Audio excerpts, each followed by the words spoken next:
Halo pejalan sunyi, selamat datang di Jalan Sunyi, ruang berbagi ragam literasi, terutama sastra dan teater. Di video ini kita akan membahas sebenarnya apa sih peran guru dalam kelas drama atau teater anak. Sebelum menyimak pembahasannya, dukung channel ini dengan subscribe, like, komen, dan share video ini.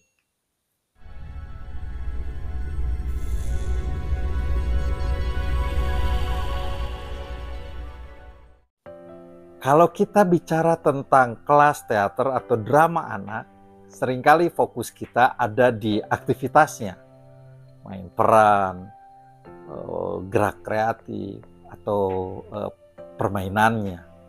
Tapi sebenarnya ada satu hal yang jauh lebih penting, yaitu peran kita sebagai gurunya. Karena di dalam kelas teater atau drama anak ini, guru itu bukan sekadar pengajar, tapi juga pembuka suasana, pengarah energi, dan bahkan rekan bermain bersama anak. Jadi pertama, kita harus sadar dulu ya, guru itu yang membuka tirainya, membuka panggungnya.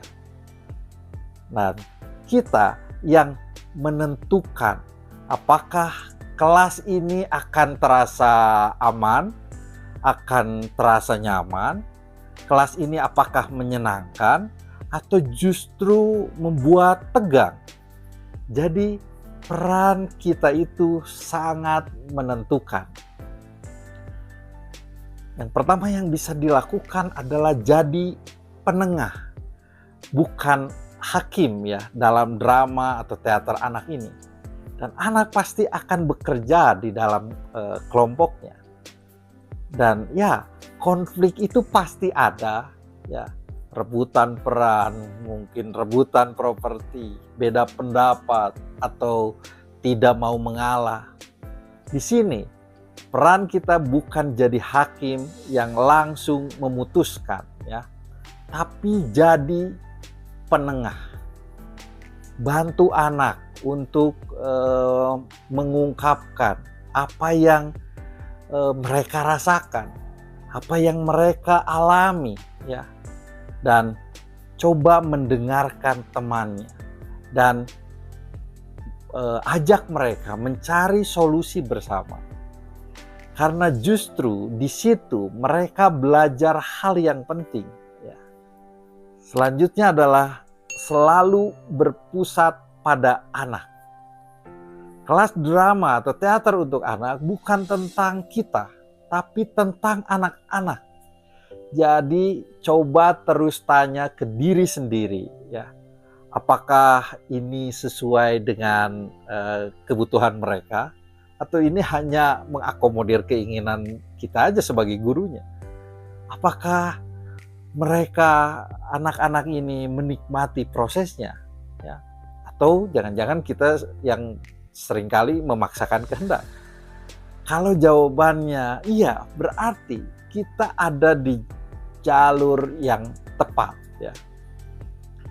Selanjutnya adalah ikut bermain. Ini penting banget. Dan perlu dilakukan ya. Jadi ikutlah bermain bersama anak-anak, tidak sebagai instruktur saja yang hanya berdiri dan mengamati ya. Ketika kita ikut masuk ke dalam aktivitas, anak jadi lebih percaya diri, anak bisa lebih merasa aman, suasana jadi lebih hidup, dan kita bisa memberi contoh secara langsung. Anak akan melihat ya, oh guru saya ini ikutan, oh guruku juga mencoba ya, oh guruku juga belajar. Jadi itu penting. Lalu selanjutnya adalah biasakan mengatakan ya. Dalam dunia improvisasi ada prinsip yang sangat sederhana. Katakan ya. Jadi hindari kata-kata tidak, jangan. Artinya, kita menerima ide anak-anak, lalu mengembangkannya. Kalau anak misalnya bilang, "Bu atau Pak, kita jadi naga ya," jangan langsung ditolak. Ya. Kita bisa belajar atau mencoba menjawab, "Boleh, naga seperti apa? Tinggal di mana?"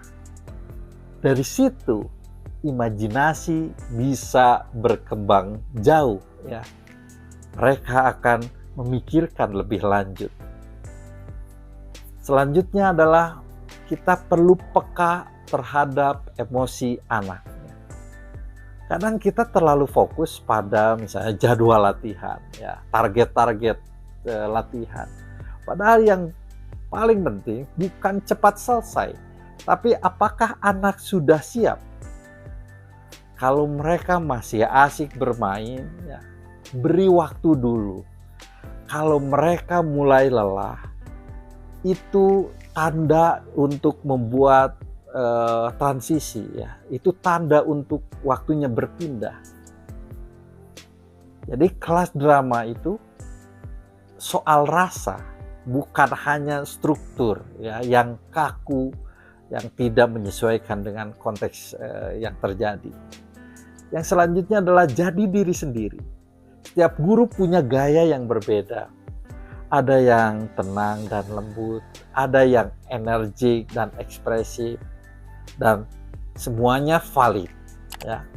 Jangan coba jadi orang lain. Justru gunakan keunikanmu, ya. Cara bicaramu, energimu, bahkan musik yang kamu suka. Karena itu yang akan membuat kelas menjadi hidup. Sekarang kita masuk ke hal yang tidak kalah penting, ya. Membangun kebersamaan. Karena tanpa rasa aman, anak tidak akan berani berekspresi. Ya. Salah satu caranya, misalnya yang bisa dilakukan adalah gunakan lingkaran. Ya. Jadi coba biasakan duduk atau berdiri melingkar. Kenapa? Karena semua anak-anak ini bisa saling melihat. Tidak ada yang di depan atau tidak ada yang di belakang. Jadi semuanya sama, semuanya setara. Dan ini sederhana, tapi efeknya besar. Fokus pada proses, bukan hasilnya. Ya. Jadi di kelas drama atau teater anak ini, yang penting bukan pertunjukan yang sempurna, tapi justru prosesnya. Bagaimana mereka mencoba, bagaimana mereka bekerja sama, bagaimana mereka belajar. Selanjutnya adalah hindari kompetisi. Ya. Sebisa mungkin hindari konsep menang atau kalah. Pilih aktivitas yang membangun kerjasama, saling mendukung, dan membuat semua anak ini terlibat. Selanjutnya bergiliran tapi fleksibel. Bergiliran itu bagus, anak belajar berbicara dan mendengarkan. Ya. Tapi ingat, tidak semua anak nyaman tampil sendiri. Kadang mereka lebih berani kalau bersama temannya. Jadi, fleksibel saja. Fleksibel itu penting. Selanjutnya adalah buat kesepakatan sederhana. Tidak perlu banyak aturan, cukup 2 atau 3 hal sederhana. Misalnya, jaga tubuh tetap aman, jaga perasaan teman, dan ikut berpartisipasi. Bisa juga dibuat seru, misalnya setelah sepakat, semua tepuk tangan, ya, dan berteriak misalnya bersama-sama. Jadi menjadi guru dalam kelas drama atau teater anak itu bukan soal menguasai teknik, tapi soal hadir tidak, ya. Jadi perlu hadir sepenuhnya, membuka ruang dan membangun kepercayaan. Karena ketika anak merasa aman dan merasa mendapat dukungan, mereka akan berani bermain, berani berekspresi, dan berani menjadi diri mereka sendiri. Dan disitulah pembelajaran yang sebenarnya terjadi. Terima kasih telah menonton video ini. Semoga bermanfaat. Selamat mencoba.